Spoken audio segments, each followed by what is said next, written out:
بسم الله الرحمن الرحیم. مبحث امروز خود شروع میکنیم. مبحث امروز از ما در مورد ازی است که چگونه یک آیتم به دیکشنری اضافه کنیم و همین رقم چگونه دوباره ای را بگیریم حذف کنیم.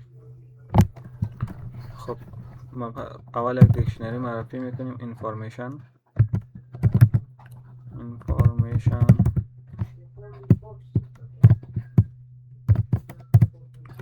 خب کی مثلا چی باشه؟ نام باشه همراه هیچ نفر. خب مثلا کیش میتونیم داوود، ولیویش هم میتونیم سین چند باشه 22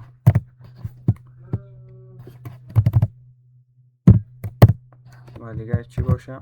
علی باشه چند باشه 21 باشه فرض مثال.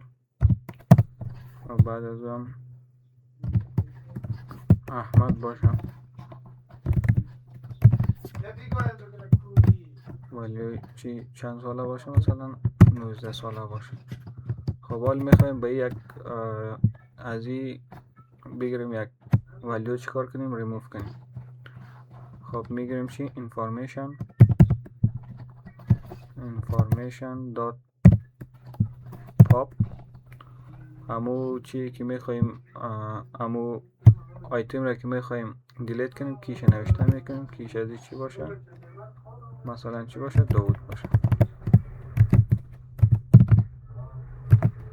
داوود باشه. خب این حال از کد خود یک پرینت میگیریم. پرینت میکنیم چی را؟ اینفورمیشن. خب داوود چی شده؟ دیلیت شده. خب حال میخوایم یک آیتم دیگه دوباره پس ببینیم. داوود یا یک آیتم دیگه میخوایم به اضافه کنیم. مثلا میگیریم چی؟ اینفورمیشن کیش نوشته میکنیم. کیش مثلا چی باشه؟ و نامی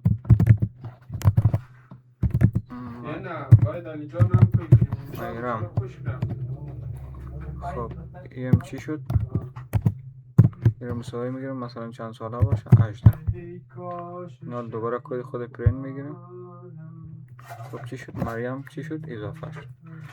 خب اگر موضوع برای شما مفید واقع شده لایک و سابسکرایب بیاد تا نرو. تشکر.